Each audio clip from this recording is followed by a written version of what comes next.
Salve galera, beleza? Dieguinho na área e olha, queria fazer um vídeo um pouquinho diferente com vocês. O noticiário do Vasco aí tá bem morto.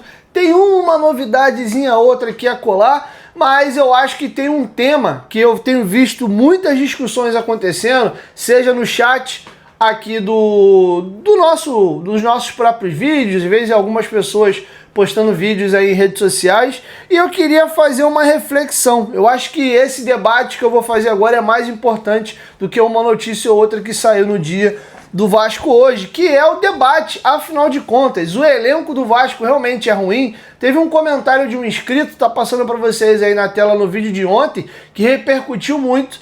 Teve um rapaz que falou, eu tô esperando o Dieguinho fazer o meia-culpa dele, ele falou que esse time é bom. E aí tiveram vários comentários, uns concordando com esse rapaz, outros discordando. Eu comentei também, tem bastante curtidas esse comentário dele. É sinal de que boa parte da galera que passeou pelos comentários se identificou, né, com esse argumento que ele usou. E ao mesmo tempo, né, gerou muitos comentários, o assunto interessou. E eu queria voltar aqui então pra gente debater o elenco do Vasco. Afinal, o elenco ou o time do Vasco é tão ruim assim? O Vasco tem um time para estar na zona de rebaixamento? Então esse é o nosso vídeo. Vou pedir para você deixar o like aí para essa resenha chegar para mais pessoas. Acho que é um assunto que a galera vai debater. E por favor, não passa do vídeo sem registrar a sua opinião no final. Seja para concordar ou discordar, eu quero o seu engajamento aqui para a gente ver o que de fato vocês estão achando. Poucas pessoas acabam comentando os vídeos e faz mais a função de assistir. Então vou começar agora aqui.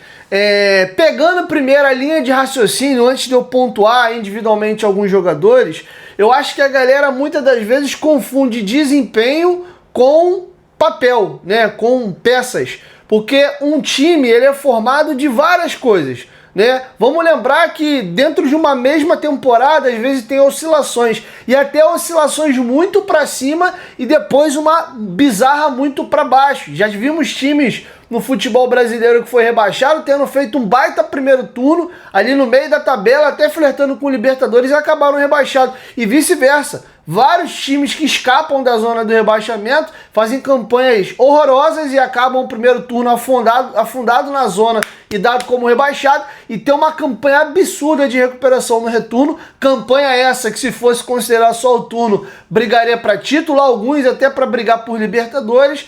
E aí você vê essa oscilação muito acentuada para cima e depois para baixo, ou vice-versa. E eu acho que a galera tá misturando um pouco nesse momento o desempenho do Vasco barra resultado, que eu acho que o maior problema do Vasco nos últimos jogos é até resultado do que propriamente desempenho, do que com a qualidade do elenco. Inclusive eu tenho visto alguns comentários que têm me chamado a atenção. Eu vejo que quando o Vasco perde é uma desgraça, né? Eu odeio. A nossa audiência no pós-jogo na derrota é maior do que no empate e na vitória. É bizarro, né? Ver uma galera de outros clubes aí querer tirar sarro e tal, e ver o pós-jogo achando que eu vou estar me descabelando. É algo natural que acontece em vários canais grandes como o meu, de outros clubes também. Mas me atendo aqui agora ao debate em si, eu vejo muitas pessoas que torcem para outros times e falam, realmente, cara, eu concordo que esse time do Vasco não é tão ruim. Aí tem alguns até que atribuem que o problema do Vasco é mais o Diniz do que o elenco. Enfim, então vamos debater essas questões aqui, começando já pelo gol. O Léo Jardim é um goleiro que, se a gente pegar os 20 goleiros da Série A, ele estaria entre os 4 piores goleiros do Campeonato Brasileiro. O Léo Jardim é um goleiro, o quê? Top 5 no Brasil? Top 10? Top 15? Top 20, né, ali no negativo ali. Eu acho que o Léo Jardim tá entre os 5 melhores goleiros do futebol brasileiro. Em alguns momentos, dependendo da fase, ele chega às vezes até a flertar em ser o melhor goleiro. Teve um momento, inclusive, que ele foi convocado para a seleção, que dizia-se até que naquele período ele era o melhor goleiro em atividade no futebol brasileiro. Ele reveza isso com o Fábio, com o John, com o Everton. Devo estar esquecendo um goleiro ou outro aqui, mas tem alguns goleiros dentro dessa prateleira mais alta. Beleza? Aí agora eu vou descer para a lateral direita, como se fosse uma escalação. O Paulo Henrique, dentro do que é o futebol brasileiro, o PH é um dos melhores laterais direitos do futebol brasileiro. E olha que eu sou um grande crítico do PH, principalmente na parte ofensiva. Ele é um grande driblador, inclusive saiu uma matéria recente que ele era um dos 5 jogadores que mais driblam certo no mundo, porém, acho que uma das principais características que um bom lateral tem que ter, ele peca, mas peca muito feio, que é o cruzamento. O Paulo Henrique tem um cruzamento muito deficitário para um lateral, e olha que se ele melhorar só esse quesito, tá arriscado ele virar o melhor lateral direito em atividade no Brasil, principalmente agora com a negociação do Flamengo junto à Roma e eles venderam o Wesley. Então o PH ele marca muito, fisicamente é um touro, joga 90 minutos, corre para frente, corre para trás, é um dos maiores ladrões de bola do futebol brasileiro e ainda assim é um dos caras que mais dribla. Falta ele esse capricho aí na hora do cruzamento. Até a finalização dele é ok. Inclusive, do elenco do Vasco, ele é um dos jogadores com o maior percentual de finalizações certa. Acaba que o goleiro acaba sempre fazendo a defesa nos chutes dele. Contra o Inter e contra o Red Bull, contra o Mirassol não. Teve um outro jogo recente agora que, inclusive, de novo, quase que ele é metendo um gol de fora da área. Essa jogadinha que ele corta para dentro e bate com a canhota. Então o Paulo Henrique, mas não é nem ferrando um dos piores laterais da Série A.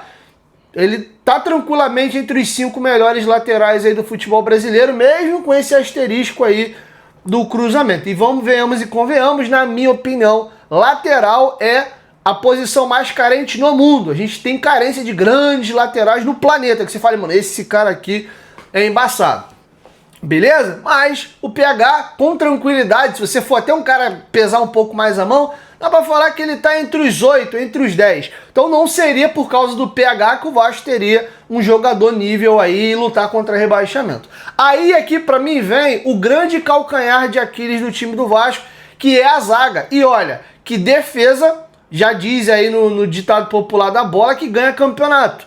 De fato, um dos calcanhares de Aquiles do Vasco, e o principal para mim é a zaga barra o sistema defensivo. Lembrando que o sistema defensivo não é só zagueiro, é a forma como o time coletivamente se defende, a reposição dos pontas, é o atacante pressionando lá os zagueiros, é o meia também, né, fazendo uma sombra ali com o centroavante, é a forma como os volantes combatem, como as linhas se aproximam, a pressão pós-perda. São N situações aqui que daria um bom tempo para falar. Mas, de fato, a zaga do Vasco, ela não é confiável e dá para dizer que a zaga do Vasco é ruim. Se tem um setor do time que o Vasco, aí dá para falar que ele briga para rebaixamento ou tá de fato ali na última página da tabela, é a zaga. Isso aí é inquestionável. O João Vitor, que chegou a ser superestimado por boa parte da torcida do Vasco ano passado, muito mais em função da raiva e do ranço que se gerou em cima do Léo Pelé e do Maicon,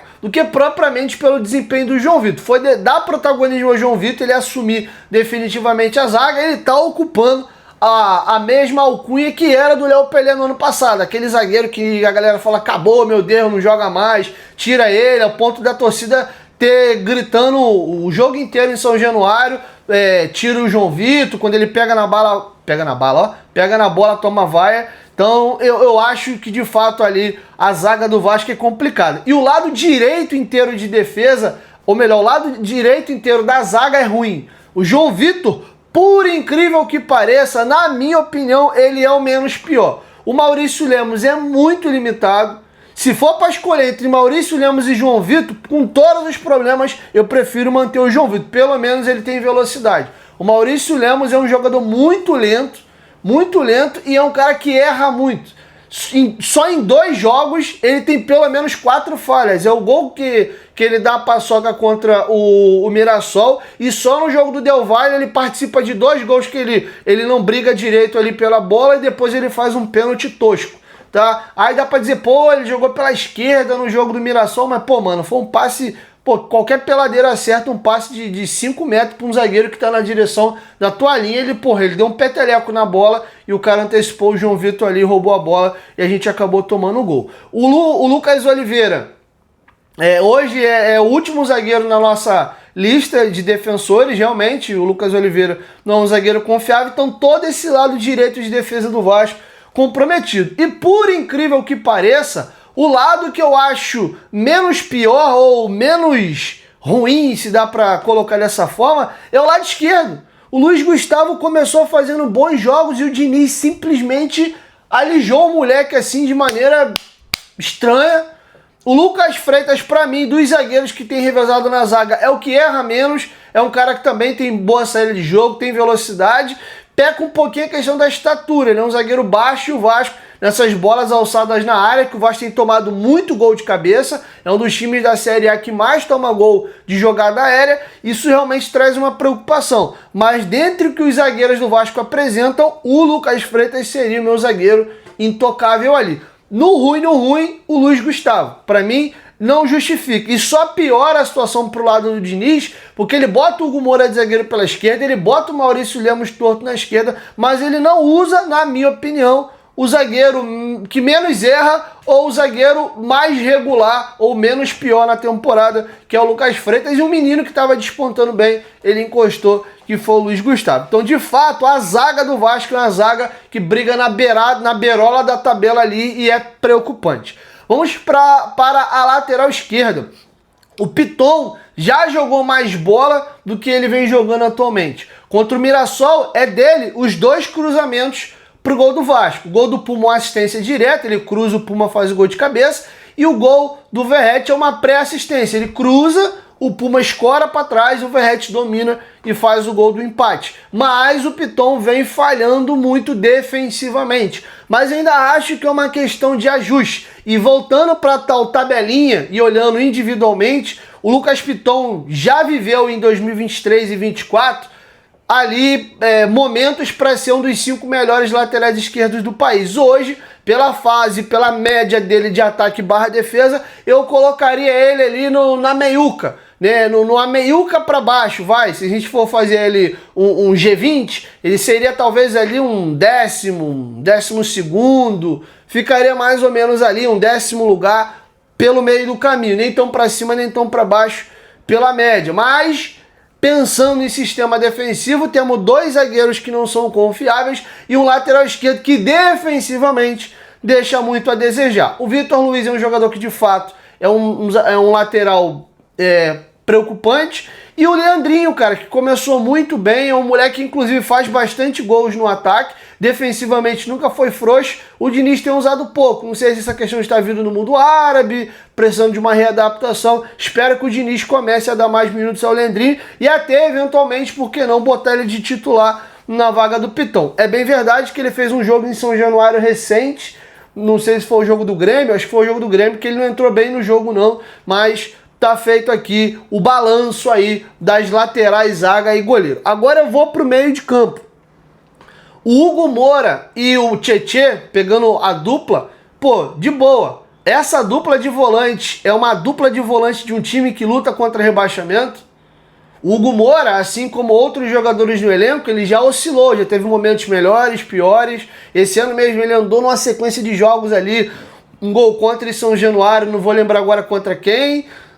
Um jogo que ele sai errando contra o Palmeiras, a gente toma um gol. Teve um pênalti também lá no jogo contra o Puerto Cabello, que na verdade ele foi vendido. Acho que foi o João Vitor, ou foi o Cocão, acho que foi o Cocão. O Cocão que jogou uma bola na podre e ele chegou atrasado ali fazendo pênalti. Mais demérito do Cocão do que dele. Mas o Hugo Moura, cara, mesmo com essa oscilação pra cima e pra baixo, o Hugo Moura pra mim é titular absoluto desse time do Vasco. Até o Vasco contratar um primeiro volante melhor. Mas para mim o Hugo Moura passa longe de ser um problema.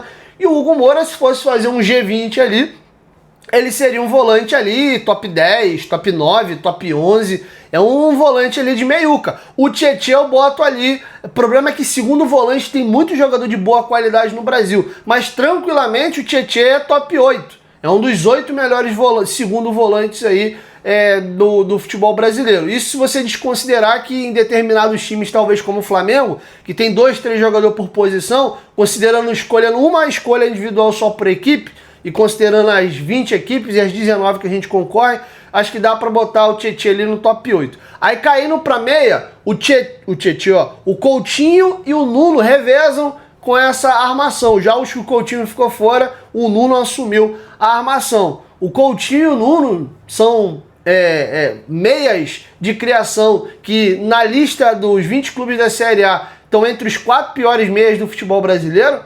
Eu acho que ninguém concorda com isso. O Coutinho eu até acho que vive mais de nome e grife do que de desempenho. Se a gente for desconsiderar aí o nome e a carreira dele e for olhar para números, o Coutinho tem 10 jogos no Brasileiro, 0 gols e 1 assistência. Tem uma boa atuação no campeonato, aquele jogo contra o São Paulo no Morumbi, e praticamente só. Realmente está deixando a desejar. Mas ainda assim, creio que tem meias piores. Na minha predileção, inclusive, o titular ali seria o Nuno, e eu teria o Coutinho para revezar com o Nuno. Até prefiro o Nuno jogando ali do que de ponta, já externalizei isso algumas vezes. Mas esses dois jogadores nos colocam como um time que tem que lutar contra o rebaixamento. Se a gente for olhar a posição e pensar o que os nossos concorrentes têm em mãos, vamos para a ponta.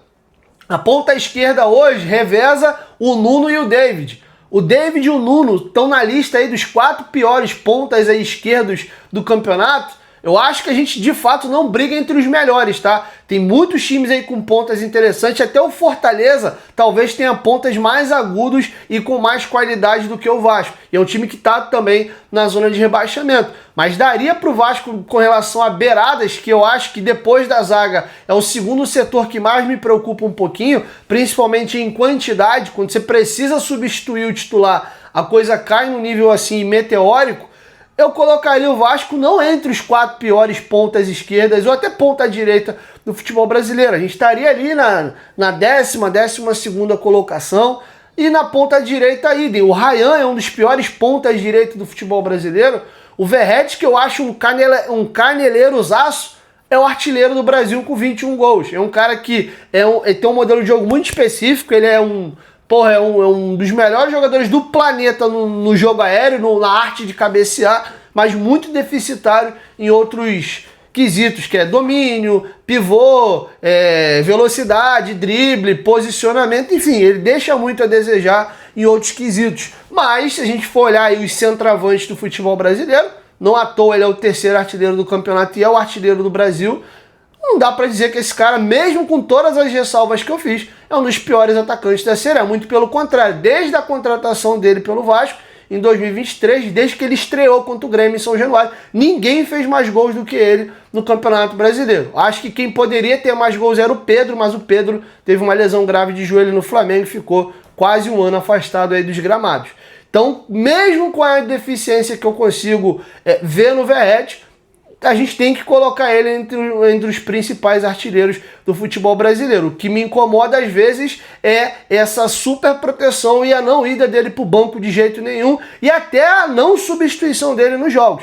Aí eu acho que já dá para discutir. Agora, olhando friamente, o Vasco, boa galera, vamos esquecer que porra está na bica da zona, tá irritado, não ganha 7 jogos.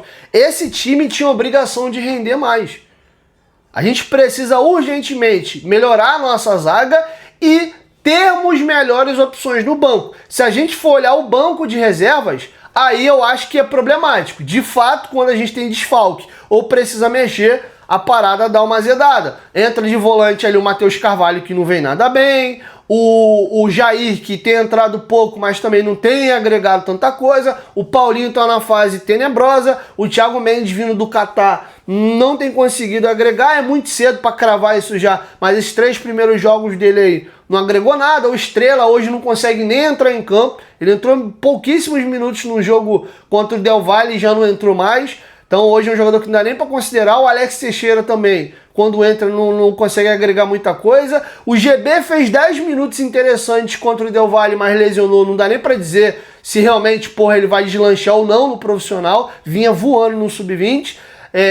Passando agora para as pontas ali, o Garré, que para mim é mais característica de meia do que de ponta, entra também, um jogador que não fede, não cheira. O Adson, que era esse cara que poderia estar se recuperando junto com o David, acabou fraturando a perna e só deve voltar no ano que vem.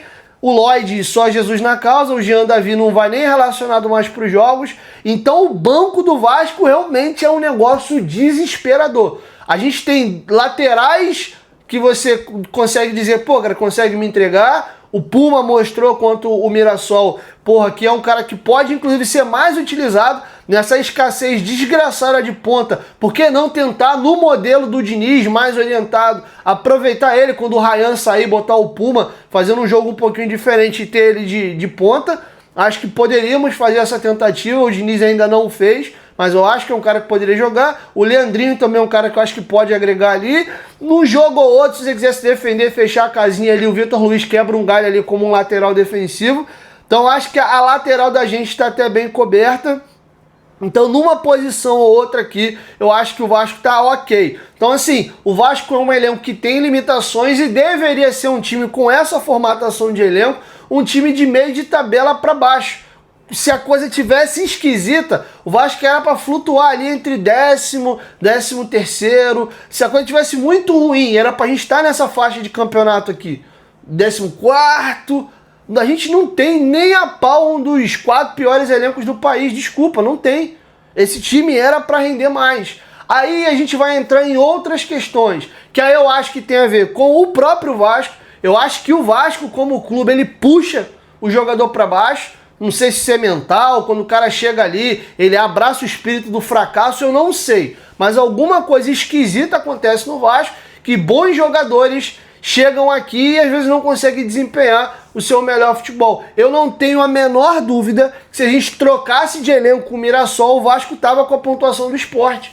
O elenco do Mirassol não conseguiria dar conta de sustentar a camisa do Vasco. Eu não tenho a menor dúvida disso. Pô, muito legal o que o Mirassol tem feito, merecem o sucesso que estão tendo, estão, pô, investindo nas coisas corretas, CT, reformando estádio, legal. Mas uma coisa é jogar no Mirassol, outra coisa é jogar no Vasco. Os jogadores do Mirassol não sustentariam o peso da camisa do Vasco. Eu tenho certeza que você vai ter o cara pachecão que tá com eu troco mesmo. Os caras estão ali, porra, em 5º, 6º lugar e a gente tá na zona, tá de sacanagem. Mas se você olhar bonequinho por bonequinho, não vai trocar, irmão. Desculpa, não vai trocar. Eu conto no dedo o jogador ali do Mirassol que fala, pô, esse cara seria titular no Vasco. Os zagueiros do Mirassol talvez seriam titulares aqui. O Reinaldo, acho que brigaria posição com o Piton. Vamos lembrar que uma coisa, de novo, é jogar no Mirassol, outra coisa é jogar em clube grande. O Reinaldo saiu chutado do Grêmio, começou a ter problema inclusive com peso, jogando lá no Grêmio.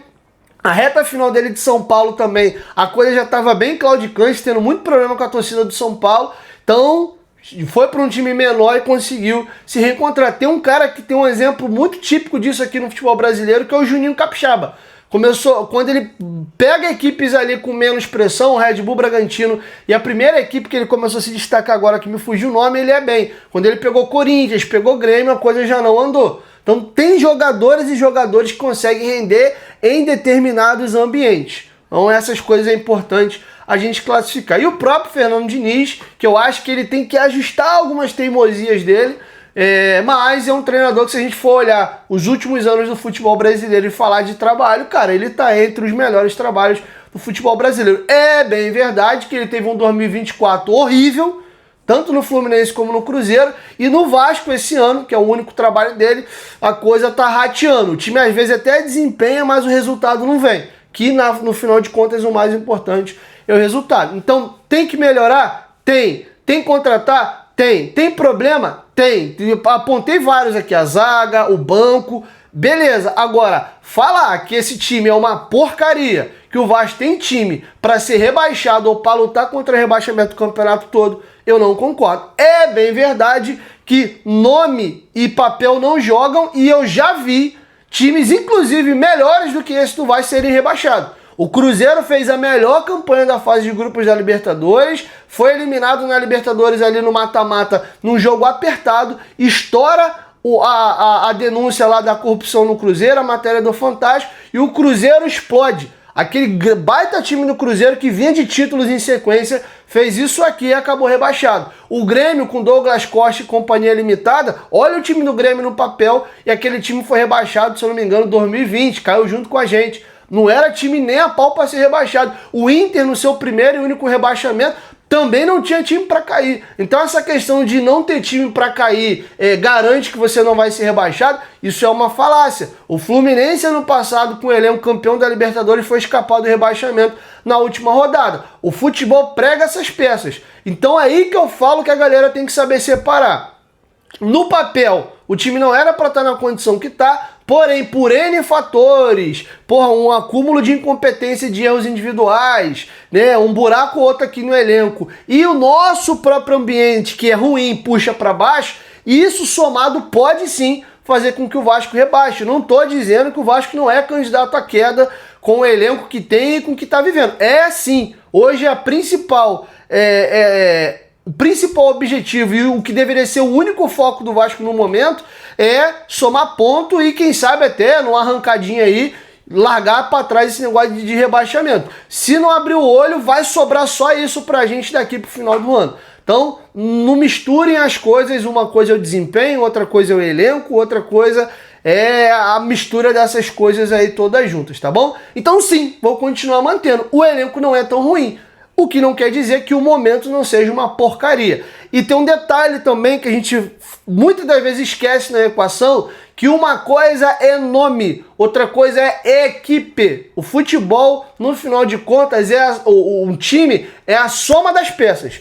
A soma dessas peças do Vasco não estão dando liga. O Vasco é um time desequilibrado. Ele é muito criativo, ao mesmo tempo ele é péssimo finalizador, porque ele cria, mas não consegue converter o volume dele em gols, e é uma tragédia defensiva. Então o coletivo do Vasco é um Frankenstein. É um time que consegue criar muito, que aproveita muito pouco as chances que cria, e no mínimo esforço que o adversário faz, ele acaba fazendo um gol no Vasco. Então o nosso coletivo hoje é ruim. É um time muito desequilibrado e falta inclusive uma inclusão nesse time, um pouco mais de saúde, força e de jogadores que marcam e que desempenham melhores funções defensivas. Então se a gente fizer alguns ajustes, o Vasco não precisa de tantas peças assim para ter pelo menos um ano decente e um time equilibrado. Uma boa dupla de zaga, acho que já resolveria boa parte dos nossos problemas. Se a gente todo jogo passar com a zaga em branco sem tomar gol, lá no ataque eu tenho certeza que os nossos bonequinhos, um golzinho ou outro, eles vão sempre estar entregando e a gente vai empatando e ganhando, perdendo um jogo ou outro. Agora, com esse volume de aproveitamento no ataque, com essa zaga tomando média de 1,5 gols por jogo, irmão, aí o Vasco tem que fazer todo o jogo pelo menos 2 gols para às vezes garantir o empate e às vezes ganhar, com boas possibilidades de empatar e perder com frequência, porque o time atrás é uma peneira e dificilmente passa um jogo sem sofrer gol. Então tá feito o meu balanço aí, a minha análise, tá com mais minutos, com mais tempo para poder explicar. E cara, tem um negócio muito babaca que tem na internet, que tem uma galera que parece que vive um eterno debate, né? Parece que você quer ganhar uma discussão. Cara, é só uma opinião. Tá tudo bem você pensar igual, diferente. Aí fica uma galera, cadê teu meia culpa? Você que falou que o time era isso, que o time era aquilo. Pô, mano, é igual eu falo.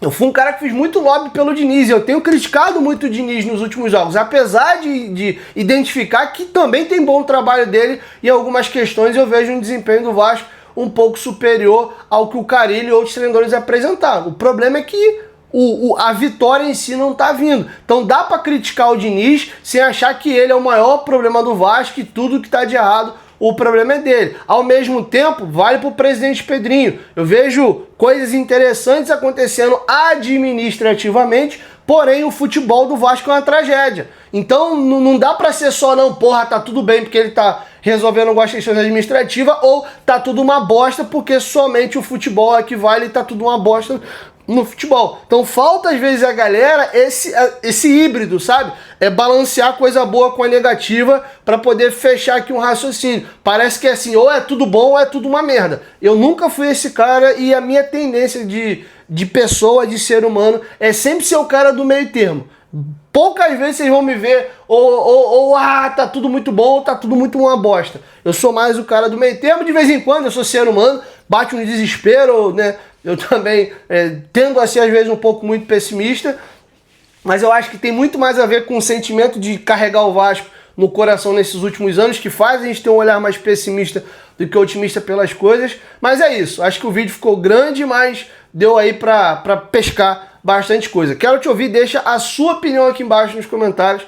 Então tá feito aí o debate aí, a minha defesa e a minha opinião sobre o que eu penso desse elenco. 2 zagueiros aí para ontem, melhores opções aí no banco ali, principalmente para as pontas, né, e para eventualmente ali um primeiro volante para brigar com o Hugo Moura, mas esse time é uma merda. Pô, cara, não é. Tem uma renca de time pior que a gente, inclusive rendendo mais e na parte mais alta da tabela, mas o tal do futebol ele prega essas peças aí, tá bom? Tamo junto. E se o Vasco não abrir o olho, mesmo com algumas coisas positivas que eu pontuei, ele pode sim ser rebaixado, tá bom? Mas se Deus quiser, não vai acontecer não, beleza? 1, 2, 3, futebolaço, tamo junto, família. Até logo mais com a nossa segunda edição. Tamo junto!